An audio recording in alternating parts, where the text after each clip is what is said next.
నమో తస్స భగవతో అర్హతో సమ్మా సంబుద్ధస్స. ఇంతకుముందు అష్టాంగ మార్గంలో ప్రజ్ఞ, శీలం గురించి చెప్పుకున్నాం. ఈరోజు సమాధిలోని అంగాలు అయిన సమ్మాసతి అలాగే సమ్మా సమాధి గురించి చెప్పుకుందాం. ఈ చెస్ ఆడటం అన్నది వ్యసనమా అని ఒకరు క్వశ్చన్ అడిగారు. ఏదైనా ఒక ఆట మామూలుగా ఆడటం వల్ల ప్రాబ్లం లేదు. అది మళ్ళీ మళ్ళీ కావాలని బెట్టింగ్స్ లాగా వేస్తూ ఆడటం అన్నది అది వ్యసనం కింద మారుతుంది. అంటే వారి జీవితాన్ని మళ్ళీ చెడు దారిలోకి తీసుకువెళ్తుంది. సో ఈ బెట్టింగ్స్ లేకపోతే గుర్రపు పందాలు ఇవన్నీ కూడా కొంచెం వాళ్ళ జీవితాలని అతలాకుతలం చేసే అవకాశం ఉంటుంది. అంటే ఒకవేళ అతడు గెలిచాడు అనుకోండి, శత్రువుని కొని తెచ్చుకుంటాడు.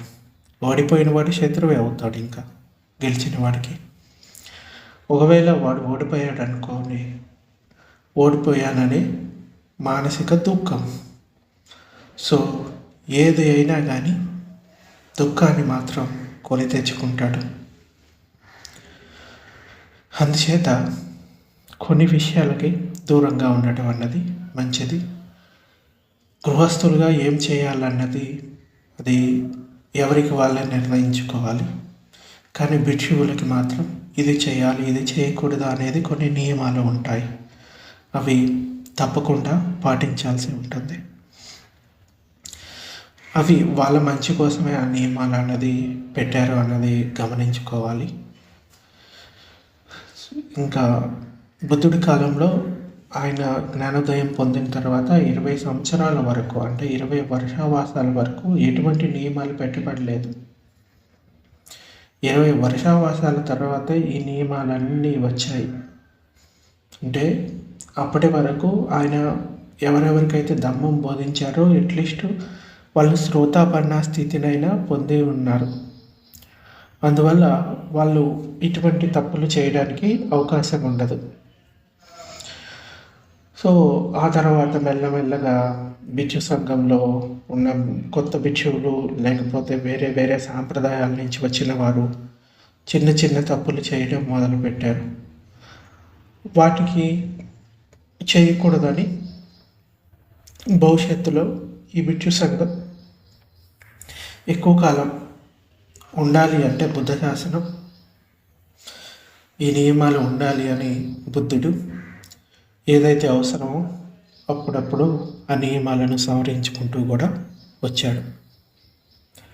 సో ఇది భిక్షువులకు సంబంధించింది. కానీ గృహస్థులుగా ఏం చేయాలన్నది వాళ్ళ నిర్ణయమే ఉంటుంది.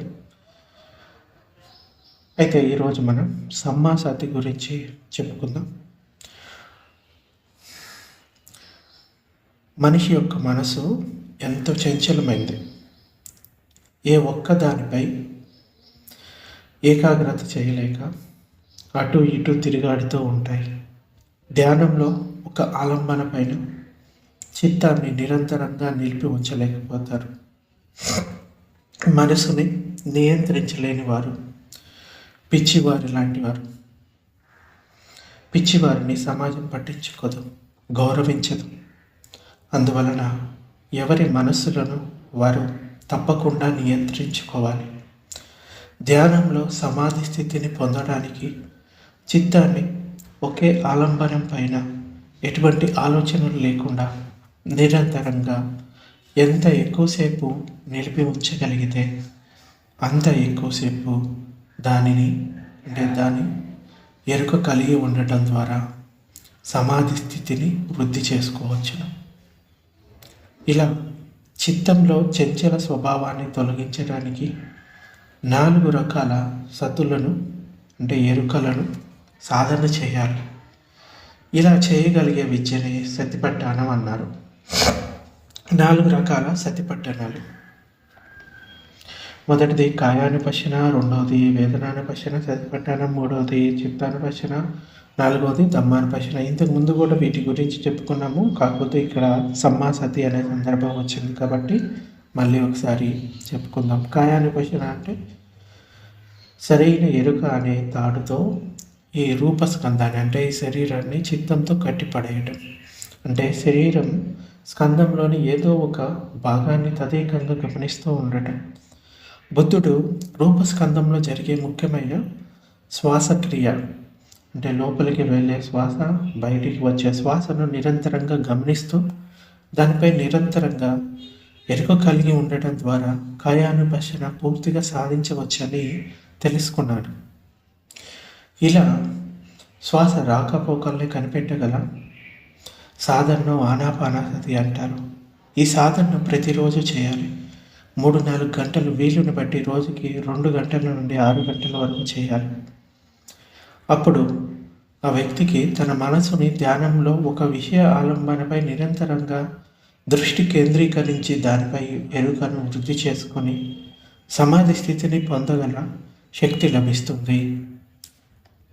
రెండవది వేదనానుపశన సతిపట్టణం. సరైన ఎరుక అనే తాడుతో చిత్తాన్ని అనుభూతుల రూపంలో వెల్లడయ్యే వేదనా స్కందంలో కట్టిపెడేయాలి.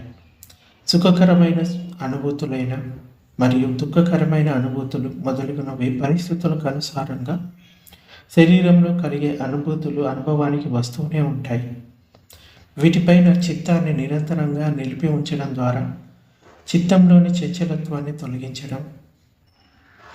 అలా చేయగలిగినప్పుడు ఆ వ్యక్తి తన చిత్తాన్ని నియంత్రించి ధ్యానంలో ఒక విషయ ఆలంబనపై దృష్టి కేంద్రీకరించి దాని ఎరుకలో సమాధి స్థితిని పొందగలుగుతాడు. సో ఈ వేదనానుపశన అంటే వేదనల పట్ల అంటే వేదనలు అంటే అనుభూతులు, సుఖానుభూతి అయినా దుఃఖానుభూతి అయినా వాటి పట్ల ఎరుక కలిగి ఉండటం అంతే. మూడవది చిత్తానుపశన సతిపట్టాలి. చిత్తాన్ని సరైన ఎరుక అనే తాడుతో బంధించి చిత్తంతో జాగృతమవుతున్న అనేక విజ్ఞానాలను ఏకాగ్రతతో గమనించడాన్ని చిత్తానుపశన అంటారు. మనస్సు రాగరంజితమైనప్పుడు తన మనసు రాగంతో నిండి ఉందని అనుభూతితో తెలుసుకోవడం. మనసులో కోరికలు లేనప్పుడు తన చిత్తంలో ఎలాంటి కోరికలు లేవని ఎరుక కలిగి ఉండడం. మనసు ద్వేషపూరితమై ఉన్నప్పుడు మనసు ద్వేషంతో నిండి ఉందని అనుభూతి పరంగా తెలుసుకొని ఎరుకలో ఉండటం. చిత్తంలో ద్వేషం లేనప్పుడు చిత్తంలో ద్వేషం లేదని అనుభూతిపూర్వకంగా తెలుసుకొని ఎరుక కలిగి ఉండటం. ఇలా చిత్తంలో కలుగుతున్న అనేక మార్పులను అనుభూతి పరంగా గమనిస్తూ ఉండడాన్ని చిత్తానుపశన సతిపట్టానం అంటారు. ఇలా చేయడం వలన చిత్తాన్ని నియంత్రించుకోవడం ధ్యానంలో వీలు కలుగుతుంది. నాలుగవది దమ్మానుపశన సతిపట్టానం. చిత్తాన్ని సరైన ఎరుక అనే తాడుతో బంధించి ఉంచి చిత్తంలో జాగృతమవుతున్న చిత్త ధర్మాలను ఏకాగ్రతతో గమనించగలగడాన్ని దమ్మానుపశన అంటారు. చిత్తంలో కామతృష్ణ, బద్ధకం, నిద్ర, ఉద్దుచ్చ, కుక్కుచ్చ, విచికిత్సలు కలుగుతున్నప్పుడు నామరూపాల్లో కలిగే మార్పులు, స్థితిగతులు ఎలా ఉన్నాయో వాటిని సరైన ఎరుకతో నిరంతరంగా గమనిస్తూ వాటి ఉదయ వ్యయాలను అంటే పుట్టడం గిట్టడాన్ని ఎరుకతో గమనించడాన్నే దమ్మానుపశన సతిపట్టానం అంటారు. ఇలా చేయడం వలన చిత్తంలోని చంచల స్వభావాన్ని ధ్యానంలో తొలగించుకోవడానికి వీలవుతుంది. అంటే కేవలం ఎరుకతో గమనిస్తూ ఉండటమే, ఇంకేమి చేయొద్దు. వాటి వెంట వెళ్ళొద్దు, ఇవి ఎందుకు కలుగుతున్నాయనే ఆలోచన వద్దు. జస్ట్ మీ మనసులో ఏవైతే కలుగుతున్నాయో వాటి పట్ల ఎరుక కలిగి ఉండడం అంతే. చిత్తంలో చంచల స్వభావాన్ని, కోరికలు, తృష్ణలతో అలమటించే స్వభావాన్ని, దేని మీద దృష్టి కేంద్రీకరించలేక ఏకాగ్రత పొందలేని చిత్త స్వభావం, అది వ్యక్తిలో జన్మల నుండి కొనసాగుతూ వస్తుంది. వీటిని తొలగించడానికి సరైన ఎరుక అనే తాడుతో రూపస్కందాన్ని, వేదనా స్కందాన్ని, విజ్ఞాన స్కందాన్ని, చిత్తంలో జాగృతమవుతున్న ధర్మాలను విడివిడిగా కొంతసేపు నిరంతరంగా ఏకదాటిగా గమనించగలగడం, దాని ద్వారా సాధన చేయడం. ఇలా చేయడం అంటే ఇలా చేయడం వలన చిత్తం బాహ్య ఇంద్రియ విషయాలపై విరక్తి పొంది అంతర్గతంగా 4 స్కందాలపై దృష్టి కేంద్రీకరించగలుగుతుంది. ఇంకా వివరాలకు మహాసతిపట్టాణ సూక్తంలో మనం తెలుసుకోవచ్చు. ఈ సాధనను ప్రతిరోజు రాత్రి 2-3 గంటల పాటు చేయడం ద్వారా చిత్తాన్ని చంచల స్వభావం నుండి ఏకాగ్రత వైపు మళ్లించవచ్చు. ఇంకా తర్వాతది సమాధి. సమాధి అంటే ఏకాగ్రత.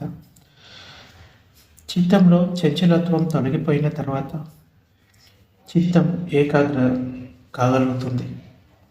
ఎవరైతే చదువు నేర్చుకోవాలనుకుంటున్నారో వారు ముందుగా అక్షరాలను నేర్చుకోవాలి. అలా నేర్చుకున్న తర్వాతే పదాలను కూడబలుకుంటూ చదవగలుగుతారు. దీని ద్వారానే ఉన్నత విద్యను కూడా అభ్యసించగలుగుతారు. అలాగే చిత్తాన్ని పవిత్రం చేయాలి అనుకుంటే ముందుగా దానికి ఉన్న చెడు అలవాట్లను తొలగించగలగాలి. అప్పుడే చిత్తం ఏకాగ్రమై సమాధి స్థితిని పొంది పరిశుద్ధి పొంది పవిత్రం కాగలుగుతుంది. ఈ విధానంలో చదవడానికి అక్షరాలు నేర్చుకున్నట్లుగా చిత్తానికి ఉన్న చంచల స్వభావాన్ని తొలగించడానికి దానికి ఏదో ఒక విషయంపై ఎక్కువసేపు ఎరుకతో ఉండేలాగా సాధన చేయిస్తారు. అందువలన చిత్తానికి మొట్టమొదట ఎరుకతో ఎలా ఉండాలో అలా దానితో సాధన చేయిస్తాం. సతిపట్టానం సరైన విధంగా ఉన్నప్పుడే చిత్తానికి చంచలత్వంతో కూడిన పిచ్చిని వదిలి క్రమక్రమంగా ఏకాగ్రత పొందగలుగుతుంది. ధ్యానంలో చిత్తం స్థిరత్వాన్ని పొంది ధ్యాన ప్రక్రియకు విపశ్యనకు సహకరించగలుగుతుంది. అందువలన సతిపట్టానం సరైన విధంగా ఉండాలి. అప్పుడు చిత్తంలో చంచల స్వభావం తగ్గుముఖం పట్టి కొంతసేపు ఏకాగ్రతతో తదేకంగా ఒక విషయాన్ని గమనించగలిగే నేర్పు కలుగుతుంది. అందువలన కాయానుపశ్యనలో ఉన్న ఆనాపానాసతిని ప్రతిరోజు కొంతసేపు వీలును బట్టి 1 గంట, 2 గంటలు, 3 గంటలు సాధన చేయాలి నిరంతరంగా. దీనితో పాటు చిత్త విశుద్ధి సాధన కూడా జరుగుతూనే ఉంటుంది. 4 రకాల సమాధులు ఉన్నాయి. అవి ధ్యానాల రూపంలో 4 ధ్యాన సాధన పద్ధతులు ఉన్నాయి. అవేంటంటే ప్రథమ ధ్యాన సమాధి, రెండవది ద్వితీయ ధ్యాన సమాధి, తృతీయ అంటే మూడవ ధ్యాన సమాధి, చతుర్థ ధ్యాన సమాధి. ఈ మొదటి ధ్యాన సమాధి ధ్యానంలో 25 రకాల కర్మస్థానాలు ఉన్నాయి. అంటే కర్మస్థానాలు అంటే ధ్యాన ఆలంబన అని చెప్పవచ్చు. ఆ ధ్యాన ఆలంబన ద్వారా ఈ ధ్యాన సమాధిని పొందవచ్చు. వాటిల్లో 10 రకాల కసినాలు ఉన్నాయి, 10 రకాల అశుభాలు ఉన్నాయి, ఇంకా శరీరంలోని 32 భాగాలు ఉన్నాయి. ఇంకా ఆనాపానసతి ఉంది. 3 రకాల బ్రహ్మ విహారాలు ఉన్నాయి. అంటే మైత్రి, కరుణ, ముదిత. వీటి ద్వారా మొదటి ధ్యాన సమాధి అన్నది పొందవచ్చు. ఇంకా వీటి గురించి ఎలా సాధన చేసుకోవాలి అన్నది మనకి విశుద్ధి మార్గంలో కొంత వివరణ ఇవ్వడం జరిగింది. కసినాల గురించి, అశుభాల గురించి, 32 శరీర భాగాల గురించి, ఇంకా ఆనాపానసతి గురించి, బ్రహ్మ విహారాల గురించి ఎవరి దగ్గరైనా విశుద్ధి మార్గం బుక్ ఉంటే కనుక ఒకసారి చూసుకోండి. ప్రథమ ధ్యాన సమాధిని 10 రకాల కసినాలలో ఏదో ఒక దానిని ఎన్నుకొని తీవ్రంగా ధ్యానంలో దానిని అర్ధనిర్మిత నేత్రాలతో కసినాన్ని గమనిస్తూ తదేకంగా చూస్తూ ఉన్నప్పుడు కొంతకాలానికి ధ్యానంలో 3 రకాల భావనలు వృద్ధి అవుతాయి. భావన అనగా చిత్త ఏకాగ్రత. కసినం అంటే ఏదైనా ఒక కలర్ను ఎంచుకొని దాన్ని సర్కిల్ రూపంలో పెట్టుకొని దానిపైనే మనసుని కేంద్రీకరించి ఉంచడం అన్నమాట. అది ఏ కలర్ అయినా అయ్యుండొచ్చు, రెడ్ కలర్ అయ్యుండొచ్చు, ఎల్లో కలర్ అయ్యుండొచ్చు, blue colour, black colour. So ఇలా ఆ కసినాల గురించి దాంట్లో ఇవ్వబడ్డాయి. విశుద్ధి మార్గంలో ఒకసారి చూసుకోవచ్చు. అవి మొదటిది పరికమ్మ భావన అంటే ఏకాగ్రతతో ప్రారంభ దశ. రెండవది ఉపచార భావన అంటే ఏకాగ్రత పొందడంలో ఉన్న మధ్యస్థ స్థితి.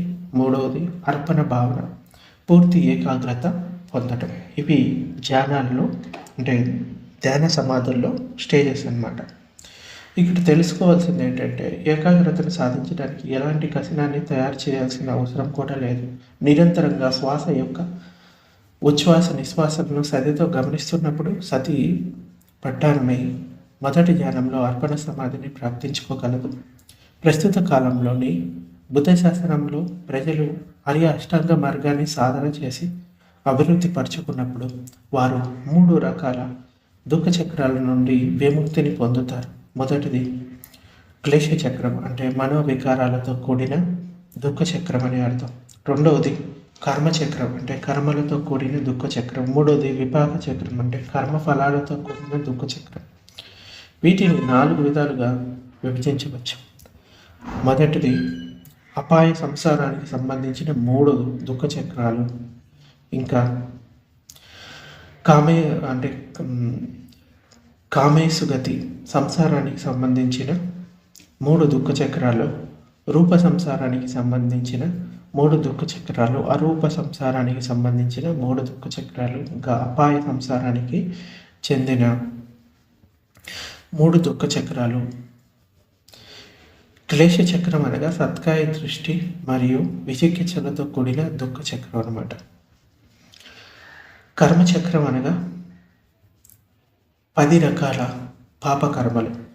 అవేంటంటే హత్య చేయడం, రెండవది దొంగతనం చేయడం, మూడవది వ్యభిచరించడం, నాలుగవది అబద్ధాలు చెప్పడం, ఐదవది వెన్నుపోటు పొడిచి మోసగించడం, ఆరవది కఠినంగా మాట్లాడడం, ఏడవది వ్యర్థ ప్రలాపాలు చేయడం, ఎనిమిదవది దురాశ కలిగి ఉండడం, తొమ్మిదవది ద్వేషం, 10వది మిథ్యాదృష్టి.